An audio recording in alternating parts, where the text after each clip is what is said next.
Assalamualaikum guys, welcome back. Aku ada luahkan pandangan aku pasal isu yang bakal kita sembang untuk hari ini, tapi aku tak terfikir untuk buat konten ataupun untuk buat video dan berkongsi dengan korang. Aku hanya berkongsi dekat Facebook personal aku aja. Tapi lepas tu adalah sahabat-sahabat kita dekat sini dan juga sahabat-sahabat aku yang request supaya aku buat konten ataupun aku buat video menceritakan ataupun bersembang pasal hal ni. Dan terbaru ada satu posting dari pelakon legend Azhar Sulaiman yang menjentik hati aku untuk buat konten pasal hal ni. Cuti sekolah dah nak sampai dan antara benda yang buat kita kalut, kita kecoh ialah kita nak bercuti dekat mana. Dia biasa lah, rakyat Malaysia ni dia dalam duk bising-bising pasal tak ada duit, duk benda tu naik, ini benda naik sampai tak mampu nak buat apa benda semua. Tapi bila kata cuti, masing-masing duk kalut fikir, duk cari tempat kat mana aku nak pergi bercuti dengan kawan-kawan, dengan family.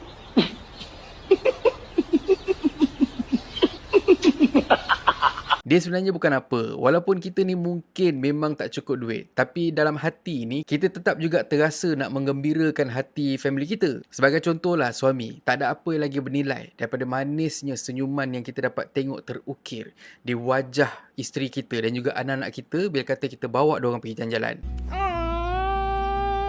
Aku tahulah sebab aku pun macam tu juga. Walaupun sama juga macam korang, dalam wallet tu korang tak payah nak cakap lah. Dah banyak kali dah duk pergi vacuum habuk dekat dalam wallet tu, tetap juga habuk tu tak hilang-hilang.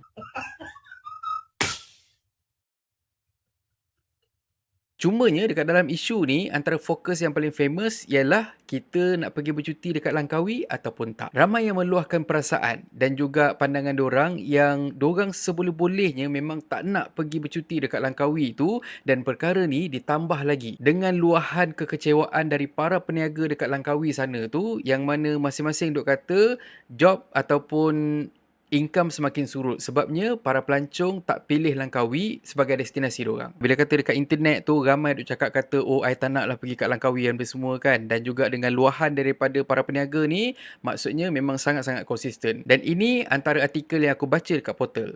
Semakin ramai pengusaha terlibat dalam sektor ini terjejas. Sebagai contoh, sepanjang Oktober, sebanyak 31 daripada 163 pengusaha kedai makan ataupun restoran yang berdaftar dengan LTA sudah gulung tikar. Masing-masing sudah menjual perkakasan kedai mereka dan jumlah ini akan meningkat jika tiada langkah proaktif dari pihak terlibat. Minggu depan, cuti Deepavali dan sehingga hari ini tempahan hotel hanya 10% untuk hotel bertaraf 3 bintang berbanding tahun lepas. Tahun ni paling teruk dan kerugian dijangka 58%. Langkawi akan jadi pekan hantu lagi seperti pandemik hari itu. Isu utama, tidak ada promosi khusus untuk memeriahkan semula Langkawi. Jadi, Langkawi kini sudah hilang tarikan untuk menjadi tarikan utama walaupun kepada pelancong domestik. Pelancong domestik tu maksudnya kita lah dalam Malaysia.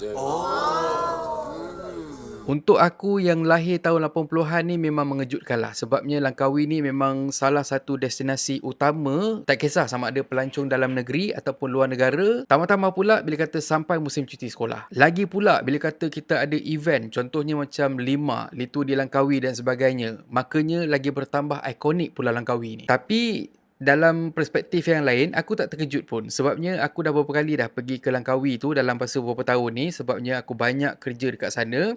Dan adalah dua sekali lah aku pergi bercuti dekat sana. Dan apa yang aku boleh katakan, tak banyak tempat-tempat yang menarik yang boleh di-explore dekat sana. Aktiviti pun tak banyak. Dan let's say kalau kata nak buat island hopping kat sana pun sebenarnya bukannya murah. Dan kalau ikutkan harga makanan dekat sana tu tinggi sikit lah. Ini based on tempat yang aku pergi lah. Mungkin ada tempat-tempat lain yang murah. Tapi untuk aku, bila kata aku pergi sana, harga lebih kurang sama je macam dekat KL. Dan mungkin ada yang slightly mahal sikit. Macam aku cakap tadi, isu ni turut dapat perhatian pelakon legend iaitu Azhar Sulaiman yang bagi beberapa cadangan juga. Aku bacakan antara cadangan dari Azhar Sulaiman. Yang pertama, flight mahal. Kalau plan awal dan beli awal, tiket AirAsia murah lah.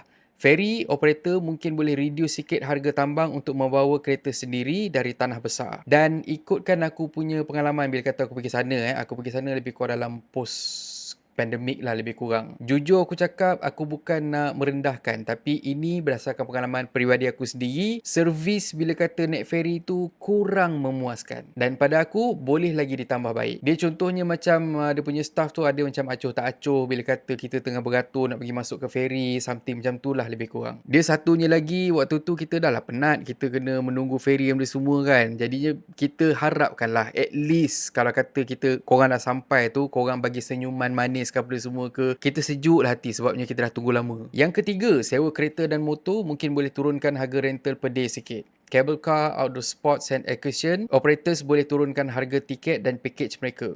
Hotel, motel and accommodation boleh bagi package menarik dan turunkan harga per night stay. F&B, permakanan lah. Paling susah tapi paling penting, semua pengusaha restoran dan kafe kena reduce harga menu makanan dan minuman mereka dan mungkin boleh buat something special juga. Pinggan mangkuk adakan sales gila untuk segmen produk ni, mungkin. Custom mungkin boleh bagi reduction cukai untuk pinggan mangkuk dan other goods or even better, waive cukai sekejap. Haji Ismail Group ni tak boleh pakai ni. Dia kata mungkin boleh bagi free coklat atau senduk percuma untuk keluarga Azhar Sulaiman. Spa industri, bawa 2 kawan, you dapat massage free or 3 person, pay for 2. Mau masak? Yang ke-11, harga mainan dan pakaian diturunkan sikit. Please do all this from now sampai bulan Januari 2024. Ya, mungkin boleh try. I don't know. So, pendek kata, daripada apa yang diperkatakan oleh Azhar Sulaiman ni, mungkin pihak pentadbiran boleh fikirkan, boleh come out dengan plan, boleh come out dengan promosi. Contohnya macam kata package-package menarik dan juga murah yang boleh diorang tawarkan untuk para pelancong domestik dan juga luar negara bila kata sampai ke Langkawi. Dan ini pula kalau kata tanya aku lah kan, mungkin sebenarnya pihak pentadbiran boleh perbanyakkan lagi kawasan-kawasan riadah yang cantik dan banyakkan lagi aktiviti-aktiviti menarik dengan harga yang berpatutan. Mungkin boleh refer pusat-pusat peranginan yang terkenal dekat luar sana tu dan boleh bawa idea tu masuk ke Langkawi. Kedua, sebagaimana Lima mampu untuk tarik perhatian global dan bawa pelancong domestik dan juga luar negara masuk ke Malaysia dan pergi ke Langkawi tu, mungkin pihak pentadbiran boleh fikirkan aktiviti ataupun event-event berskala international yang dorang boleh bawa masuk pergi ke Langkawi. Ketiga, senang kata kita kena ikut arus masa.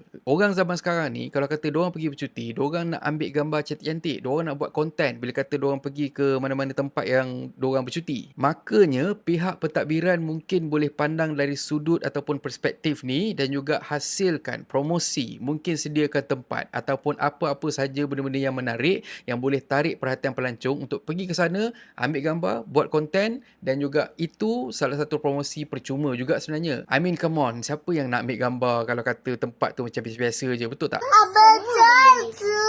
Keempat, mungkin boleh bawa sebahagian industri pergi ke sana. Dan maksud aku bukanlah bawa kilang ke apa semua. Mungkin boleh banyakkan kawasan-kawasan co-working space dekat tempat-tempat yang menarik. Sebagai contoh, buat dekat tengah sawah ke sebagai contoh. Ataupun mungkin boleh buat co-working space tu dekat tepi-tepi pantai yang famous, yang ada dekat Langkawi. Dan mungkin boleh tawarkan untuk digital nomad yang datang ke sana, tawaran-tawaran menarik sebagai contoh penginapan yang murah. Ataupun apa lagi benefit-benefit menarik kalau kata dorang stay lama dekat sana.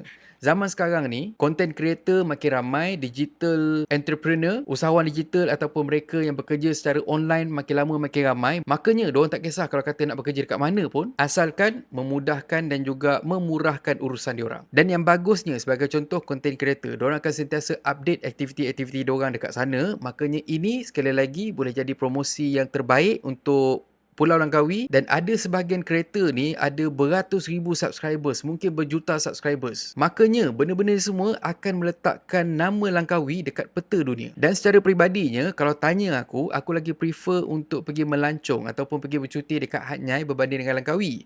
Korang jangan salah faham, ini aku ambil comparison antara dua. Maksudnya kalau kata diberi pilihan untuk pergi ke Langkawi ataupun Hat Nyai, of course, without a doubt, aku akan pilih Hat Nyai. Di antara sebab kenapa aku pilih Hat Nyai, yang pertama disebabkan harga makanan dan juga penginapan yang jauh lagi murah. Bukan setakat kalau kata kita compare dengan Langkawi, tapi kebanyakan tempat-tempat peranginan, tempat-tempat pelancongan yang ada dekat Malaysia. Kedua, aku ada kebebasan untuk pergi dekat mana yang aku nak dengan kenderaan aku sendiri dan bayaran untuk bawa masuk kereta aku masuk ke Siam tu sebenarnya jauh lagi murah berbanding dengan kalau kata aku sewa kereta dekat Langkawi ataupun lagilah kalau kata aku nak bawa kereta aku naik feri pergi ke Langkawi. Ketiga, banyak tempat-tempat yang aku boleh explore setiap kali kalau kata aku pergi ke Hat Nyai tu. Sebagai contoh, kalau kata this trip aku rasa teringin aku nak pergi ke Samila Beach, so aku just pergi ke sana. Ataupun let's say lah kalau kata tiba-tiba aku rasa aku nak pergi ke Krabi, so aku boleh pergi ke Krabi. Dan selain daripada tu, ada banyak lagi tempat-tempat lain yang aku boleh pergi. Orang kata jauh perjalanan, luas pengalaman, bertambah pengetahuan. Keempat, peniaga dia ramai cantik-cantik.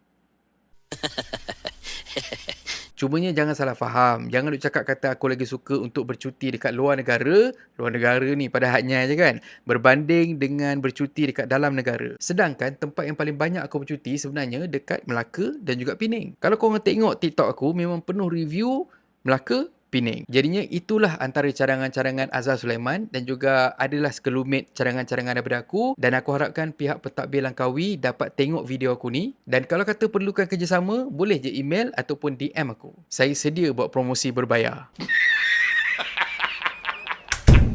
Anyway, dekat sini aku nak tanya juga dekat korang. Yang pertama sekali, kalau kata diberi pilihan, adakah korang akan pergi bercuti dekat Langkawi ataupun korang rasa macam tak nak pergi bercuti dekat Langkawi? Itu yang kedua. Dan yang ketiga, apa cadangan yang mungkin korang boleh lontarkan untuk naikkan lagi aktiviti-aktiviti ataupun boleh meningkatkan lagi ekonomi Pulau Langkawi? Cuba korang komen dekat orang bawah ni. Dan akhir kata pepantun, naik sampan Kuala Kedah, dayung sikit terus semput. Pulau cantik penuh sejarah, tapi sayang harga menjerut. Dan kalau korang suka konten ada dalam channel ni, please consider to subscribe. Okay, so thank you very much for watching and have a nice day. Assalamualaikum. Assalamualaikum guys. YouTube ada fungsi baru iaitu Super Thanks. Siapa yang nak belanja aku kopi, korang boleh tekan butang Super Thanks kat bawah ni.